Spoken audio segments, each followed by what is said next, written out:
Herkese merhaba, kanalıma hoş geldiniz. Bugün sizlerle Eda Taşpınar'ın dev ikonik çantasını birlikte çalışacağız. Ben boyut olarak daha küçük yaptım. Daha böyle günlük kullanıma uygun olması için daha küçük boyutta tercih ettim. Sizler istediğiniz boyutta büyütebilirsiniz tabii ki bu çantayı. Ben çantamda Milano rafya kullandım. Bej rengini kullandım. Şu an ışıktan dolayı bir tık daha sarı gözüküyor olabilir. Ama tam olarak bej renk. Çantamın sapları deri sap, gerçek deri sap. Linkini açıklama kısmında bırakacağım yine. Bu şekilde çantamın ölçülerini sizlere vermek istiyorum hemen. Çantamın boyu püskülsüz 39 santim, püsküllü tam 53 santim. Eni püskülsüz şöyle 40 santim, püskülle birlikte 65 santim. Çantamın boyunu istediğiniz boyutta çalışabilirsiniz. Daha az orta kısmını örerek siz istediğiniz boyutta çalışabilirsiniz. Çantamın yapımına geçmeden önce hemen kısa hatırlatmamı yapıyorum. Arkadaşlar beğeni ve yorumlarınız benim için çok değerli. Bir sonraki projeme daha heyecanlı ve moralle çalışmak için beğeni ve yorumlarınızı eksik etmezseniz çok sevinirim. Çantam hakkındaki fikirlerinizi yoruma bekliyorum. Haydi hep birlikte çantamın yapımına geçelim. Evet, hemen çantamızın yapımına geçiyoruz. Çantamın yapımı için 2 adet büyük boy üçgen motife ihtiyacım var. Böyle ben birini yapıp hazırladım. İkinciyi de sizlerle birlikte yapalım. Çantamın yapımında Milano rafya kullandım, bej rengini. Hemen anlatımına geçiyorum. Hemen 30 tane zincir çekerek başladım. 30 adet zinciri çektikten sonra ipimi üstüne attım. Sonuncu zincirimi bırakıp bir sonrakine, yani 34. zincire bu şekilde yalancı sık iğne ya da yalancı trabzan da deniyor. Yaptım. İpimi üstüne attım. Hemen bir sonraki arka tekli lobuna batıyorum, bakın. Yalancı sık iğnemi yaptım. İpi üstüne attım. Bir sonraki noktaya yalancı sık iğnemi yaptım. Tekrar tüm modelimiz yalancı sık iğneden oluşuyor. Bu şekilde sıramın sonuna kadar yalancı sık iğne yapıp geliyorum. Sıramın sonuna geldim. Bakın burası benim çantamın ön yüzü. Arttırmaları buradan hep ön yüzden yapacağım için buraya bir işaretleyici takıyorum. Çantamın ön yüzü olduğu belli olsun diye. Bazılarının kafası karışıyor çünkü. Bunu sizler için bir hatırlatma olarak düşüyorum. Sonuncuya da yine yalancı sık iğnemi bu şekilde yaptım. Dönüş için her zaman 2 tane zincir çekiyoruz. İpimi üstüne attım. Bakın ilk gelen sık iğneme. İlk gelen sık iğneme yalancı trabzan, yalancı sık iğne yapıyorum. Çantamın arka yüzlerinde hiçbir şey yapmıyoruz. Arttırma vesaire hiçbir şey yapmıyoruz. Sadece yalancı sık iğne yaparak sıra sonuna kadar gidiyoruz. Arttırma işlemimizi çantamızın ön yüzünde yapıyoruz. İlk iki sıramızda hiçbir işlem yapmadan bu şekilde yalancı sık iğne örüp devam edelim. Sıramın sonuna geldim. Bakın sonuncu da her zaman şuradaki nokta. Belli belirsiz bir nokta var. İpimi üstüne attım, bakın. Aslında bunun şöyle çevirirseniz ön yüzde bir ilmek olduğunu görürsünüz. Oraya da mutlaka batıyoruz. Eksilme olmaması için. Bu şekilde. Şimdi artık işlemimize başlıyoruz. 2 zincir çektim. Dönüşlerde her zaman 2 zincir kullanıyorum. İpimi üstüne attım. Buraya batmam gerekiyor. Buraya battım. İpimi üstüne attım. Tekrar aynı noktaya 2 tane yalancı sık iğne yaptım. Bakın. Artık arttırmalarıma başladım. Arttırmaları sadece çantamızın ön yüzünde yapıyoruz. Arka sırada düz yalancı sık iğne yapmaya devam ediyoruz. Bu şekli, bu formu elde etmek için bu şekilde ön yüzden arttırmalarımızı yapmayı unutmayalım. Bunu takmamın sebebi de zaten arttırma yapmanız gerektiğini unutmamanız için. Evet, sıramın sonuna geldim bakın. Ön yüzdeydim. Başlarken bir taneye 2 adet batmıştım artırma yapmak için. Sıramın başında ve sonunda artırma yapıyorum. Bakın bu da benim sıramın sonundaki ilmek. Şöyle çevirdiğim zaman gizli ilmeği görüyorum. İpimi üstüne attım. Bu son noktaya da 2 adet yalancı sık iğne yaparak devam edeceğim. Yine aynı noktaya ikinciyi batıyorum. Bu şekilde sıramı bitiriyorum. Çantamın ön yüzünde başlangıçta ve son ilk ilmeğe ve son ilmeğe çift batıyoruz. Hemen 1 2 zincir çektim, döndüm, arka sıradayım. Arka sırada hiçbir şey yapmadan sadece yalancı sık iğne yaparak sıra sonuna kadar gidiyoruz. Bu şekilde. Sıramın sonuna geldim. Bakın buradaki sonuncuya batıyorum ve sıramı bitiriyorum. Şimdi 1 2 zincir çektim. Çantamın ön yüzüne döndüm. Ön yüzüne döndükten sonra ipimi üstüne attım. İlk ilmeğime battım. Ne yapıyordum? 2 tane batıyordum. Çantamın ön yüzünde ilke 2 tane batıyorum. İpimi üstüne atıp tekrar devam ediyorum. Sıramın başında ve sonunda artırma yaparak ilerliyorum. Çantamızın tek detayı bu. Artırma yapmayı unutmayalım başta ve sonda, orantısız olmasın üçgenimiz. Onun dışında dikkat etmeniz gereken hiçbir püf noktası yok. Bu şekilde. Katiple çalışan arkadaşlarım için sayıları siz de ona göre belirleyebilirsiniz. Biz 30 zincirle başladık. Daha büyük olmasını isterseniz daha fazla çekin. Ama 30 zincir çekerseniz zaten katiple daha büyük olacaktır. Bu şekilde sıramın sonuna kadar gidiyorum. Sıramın sonuna bu şekilde geldim. Yine sonuncu ilmeğime de çift batıyorum. Birinciyi battım. İkinciyi de battım. Hemen 2 zincir çekerek dönüyorum. Arka yüzdeyim. Artırma yapmadan devam ediyorum. Bu şekilde artık istediğim boyuta ulaşana kadar bu şekilde gideceğim için göstermeme çok gerek yok diye düşünüyorum. Ben bunu toplamda 33 sıra olana kadar yapmaya devam ettim. 33. sıradan sonra artık etrafını döneceğiz. O yüzden 33 sıra yapıp geliyorum. Evet, şimdi ben tam 33 sıra ördüm. Son sıramdayım. Sonuncuma da yine şuraya çift batıyorum. 33. sıradayım. Artırmamı yine aynı şekilde yaptım. Şimdi artık gövde kısmımı bitirdim. Etrafına yine yalancı sık iğne yapacağız. İpimi üstüne attım. Son noktama 2 adet batmıştım. Hemen yana dönüyorum. Bu noktaya da 2 adet batıyorum. Bu şekilde. Daha sonra önüme her gelen noktaya bir adet yalancı sık iğne batacağım. Bakın, bir buraya battım. Şimdi önüme ilk gelen boşluk burası. Bu şekilde ipimi üstüne attım. Yine önüme ilk gelen noktaya bir adet yalancı sık iğne yapıyorum. İpimi üstüne attım. Yine bakın, önüme ilk gelen nokta burası. Tekrardan bakın, önüme gelen ilk nokta burası. Yani önüme gelen ilk boşluğa batıyorum. Bakın, buraya battım. Şimdi hemen yanındaki boşluğa batıyorum. İpimi üstüne attım. Yalancı sık iğnemi yaptım.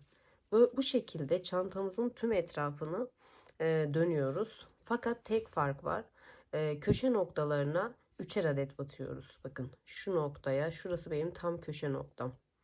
3 tane batıyorum. Şu noktaya 3 tane ve buraya geldiğimde yine aynı şekilde bu köşe noktama 3 tane batıyorum. Nasıl söyleyeyim, motifimizin toplanmaması adına şuraya düzgün bir şekilde durması adına. Şimdi ben sıramın köşe noktama gelene kadar yapmaya devam edeceğim. Buradaki artırmayı da sizlere göstermek istiyorum. Şimdi köşe noktama geldim. Bakın bu şekilde. İpimi üstüne attım. İlk başlangıç noktama 3 adet yalancı sık iğne yapacağım.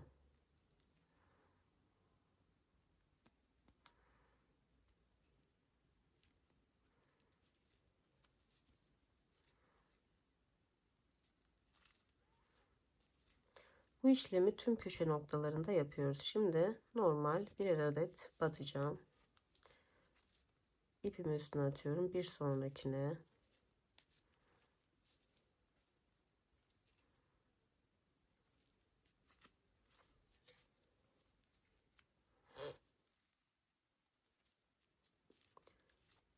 Devam ediyorum bu köşeye kadar.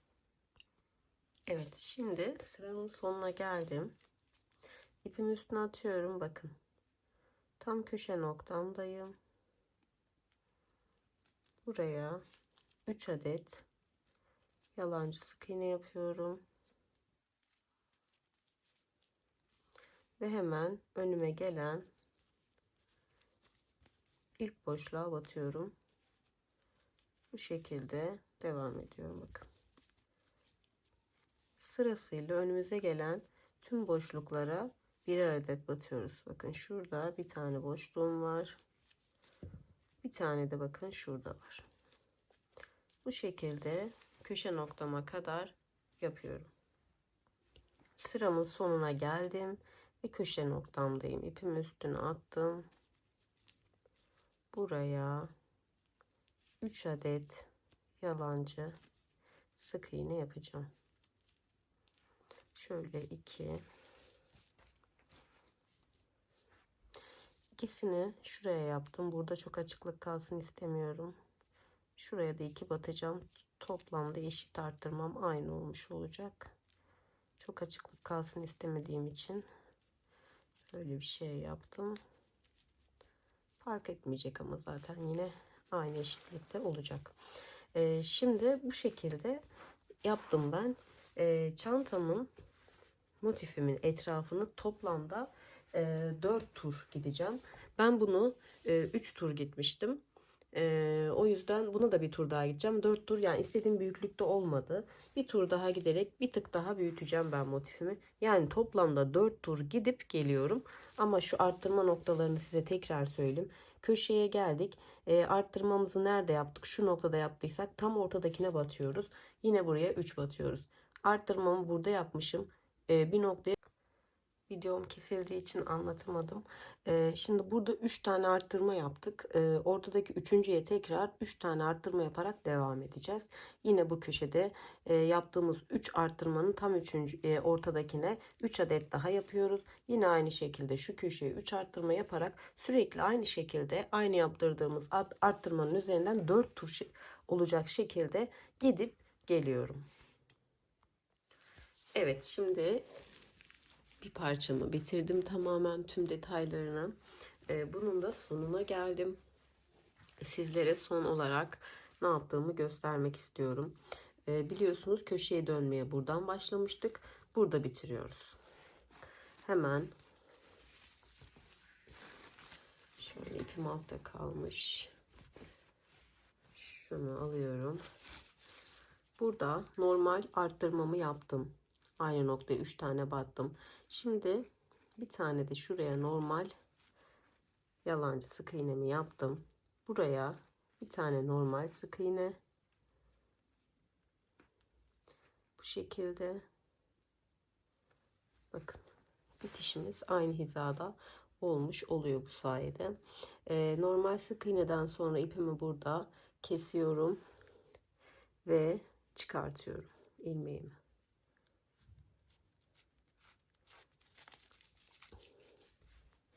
Yine iğne yardımıyla burayı birleştiriyorum. Bakın hemen yanındaki sık iğneye girdim bu şekilde. Tekrar son yaptığım sık iğneden arkaya çıktım. Bu şekilde de bir bitiş yapmış oldum. bitiş noktamız hiç belli olmadı. Şimdi iğne yardımıyla ipimi gizleyeceğim. Şöyle birkaç tane aşağılara gittikten sonra da keseceğim artık.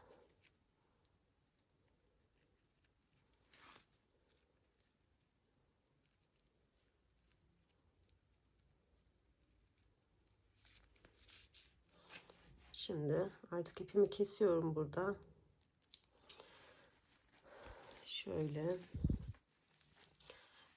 Bu çantamda ben bakın bu etrafını gittiğimiz noktalarda boşluklar oluşuyordu. Ben o görüntüyü çok sevmiyorum. Bakın şöyle ilmek kaydırmayla bir çizgi gittim. Şöyle göstereyim. Şimdi aynısını buna da yapıyorum. Ama sadece köşe noktalarını gittiğimiz noktadan yapacağız. Herhangi bir yerden başlayabilirsiniz.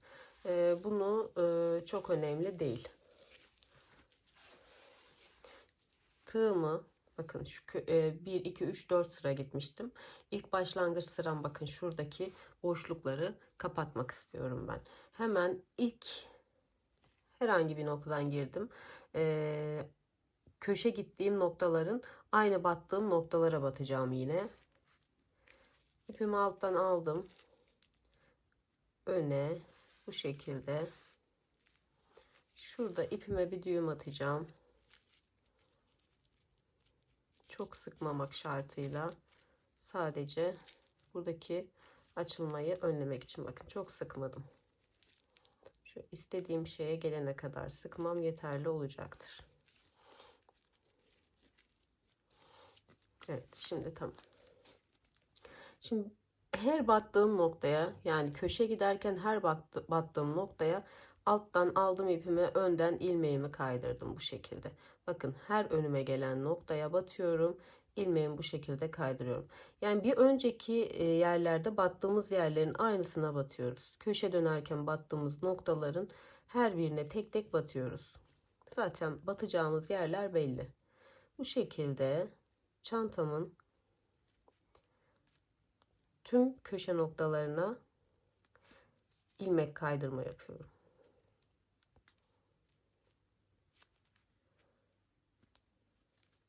Bu şekilde şu boşlukları kapatmış oluyorum.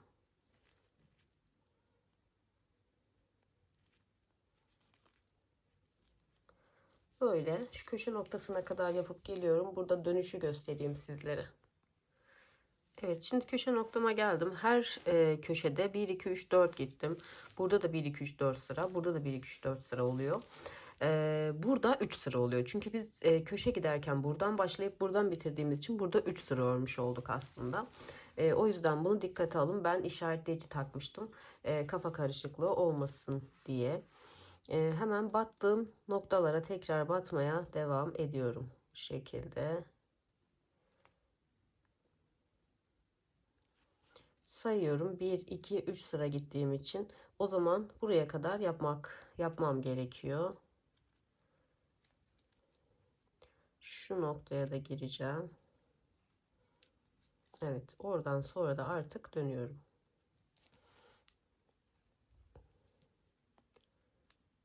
Dönüş için hiçbir şey yapmadım. Yine aynı sırada devam ettim. Kendi kendine dönüşüm oluşmuş oldu.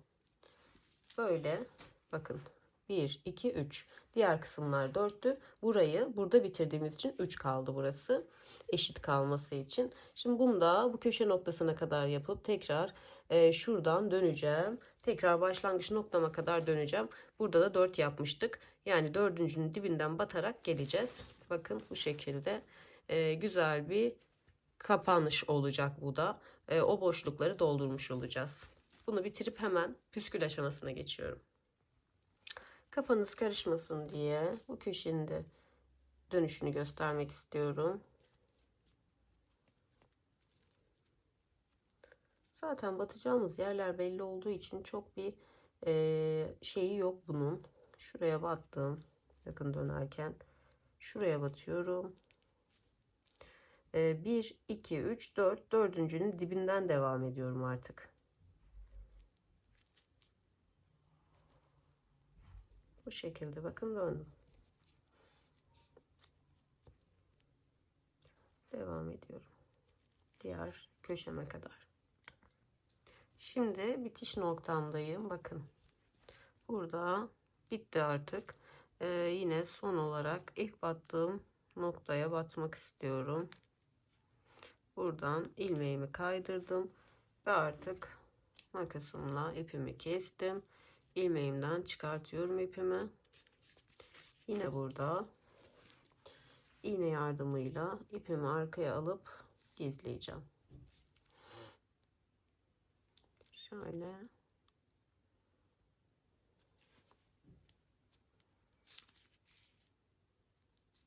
Bu şekilde arkaya aldım ipimi. Şuradan yine çok sıkmamak şartıyla bir düğüm attım.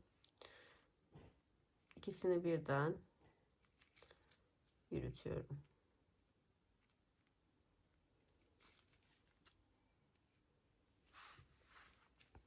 Bu şekilde herhangi belli bir noktaları yok, herhangi bir yerden geçerek ipimizi gizliyoruz.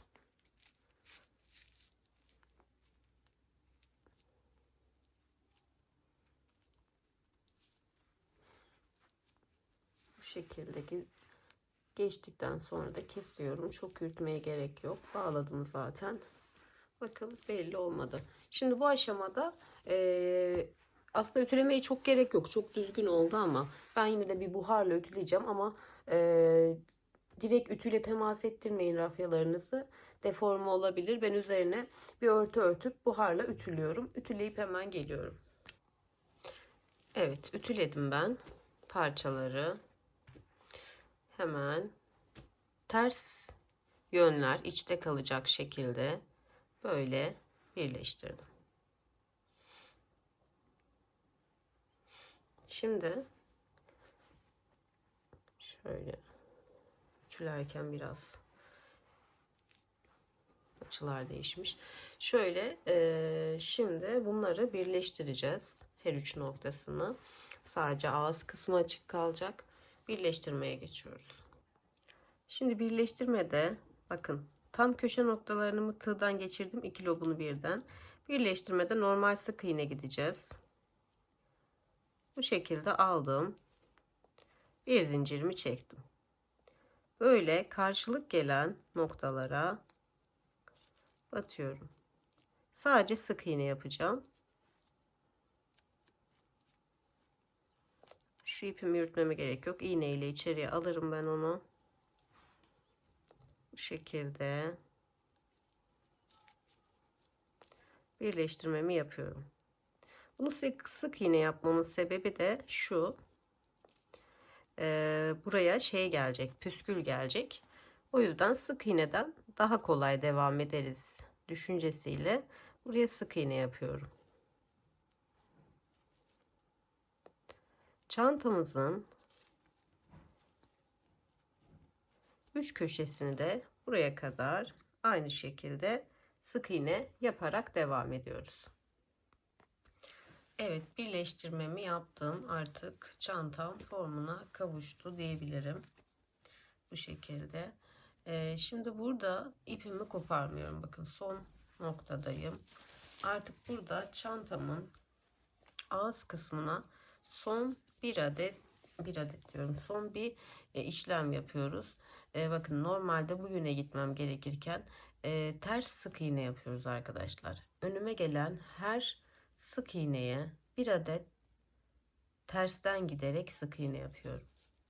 Yani çantamın ağız kısmını oluşturmuş oluyorum. Ters yöne gidiyoruz. Ben solağım. Normalde sağa doğru gitmem gerekir. Ama sola doğru gidiyorum. Çünkü buradaki ters işlemi yaptığım için sizlerde kafanız karışmasın. Siz de normal şartlarda gittiğiniz yönün tam tersine giderek çantanızın ağız kısmını bu şekilde yapabilirsiniz. Çantamın tüm ağzına bu şekilde bu işlemi yaparak gidiyorum. Tekrar göstereyim. Her sık iğneye bir adet. Eğer siz bu çanta modelini farklı bir iple çalışıyorsanız, tabii ipiniz daha kalın ise, kalın bir rafya ile çalışıyorsanız ya da kağıt iple çalışıyorsanız, her sık iğneye bir adet değil, normalde benim ipim ince ve yumuşak olduğu için bir taneyi kaldırıyor. Siz bir sık iğne atlayıp ikinciye batacaksınız. Bir sık iğne atlayıp ikinciye batacaksınız. Çünkü kağıt iple bu formu yakalayamıyoruz. Boşluk bırakmamız gerekiyor. Kağıt ip daha kalın bir formla sahip olduğu için aynı görüntüyü yakalayamazsınız. O yüzden önerim bir tane atlayıp bir diğerine batmanız. Bu şekilde dönüş kısmına gelene kadar yapmaya devam ediyorum. İlk köşe noktama geliyorum. Gördüğünüz gibi farklı hiçbir şey yapmıyorum. Önüme gelen sık iğnelere birer adet batmaya, tersten gitmeye devam ediyorum. Şimdi buranın tam ortasına bir adet batacağım. Bu şekilde hemen sıradakine devam ediyorum.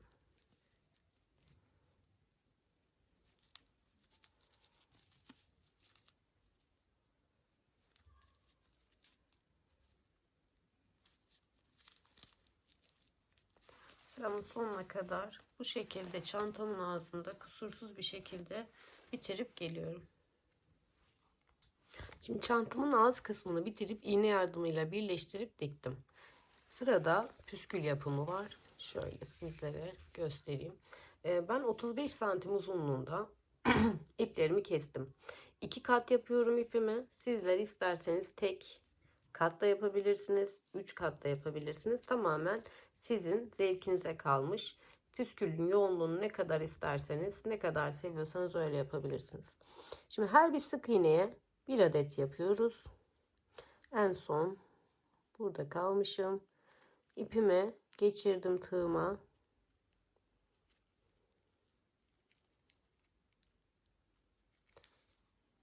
Bu şekilde.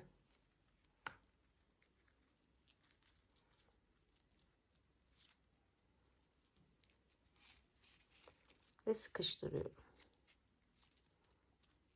Daha iyi sıkıştırmak için tek tek de çekebilirsiniz. Açılmasını istemiyorsanız. Bu şekilde püsküllerimizi yapmaya devam ediyoruz. Çantamızın bütün etrafına yapıyoruz. Biraz uğraştıracak bizi çünkü çok fazla sık iğnemiz var. Ama keyifli bir işlem olacak. İpimi arkaya aldım. Bu şekilde içinden geçirdim. Püskülümü sıkıştırdım. Tek tek sıkıştırarak böyle yapıyorum. Bu şekilde. Bunu tüm çantamın etrafına yapıp geliyorum. Çantamın püsküllerini de bu şekilde ekledim. Çok keyifli ve güzel geçti. Kesinlikle stres alan bir kısımdı benim için. Şimdi bu çanta saplarımı şöyle sizlere de göstereyim. Gerçekleri kullandım. Instagram'da linkini paylaşırım. Hatta açıklama kısmına da aldığım sitenin linkini koyacağım. Şöyle taktıktan sonra sizlerle iğne yardımıyla dikeceğim. Sizlere de paylaşırım. Dikim kısmını göstermeyeceğim çünkü artık hepimiz biliyoruz. Ölçüsünü kendi istediğiniz gibi ayarlayabilirsiniz. Daha açık, daha kapalı şekilde. Hemen dikip geliyorum.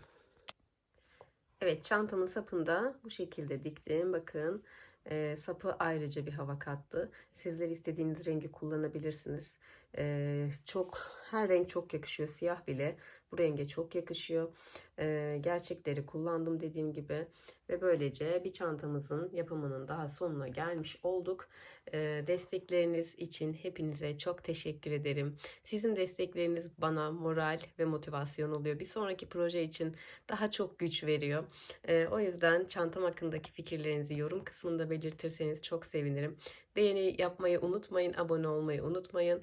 Herkese teşekkür ediyorum. Bir sonraki projede görüşmek üzere. Kendinize iyi bakın.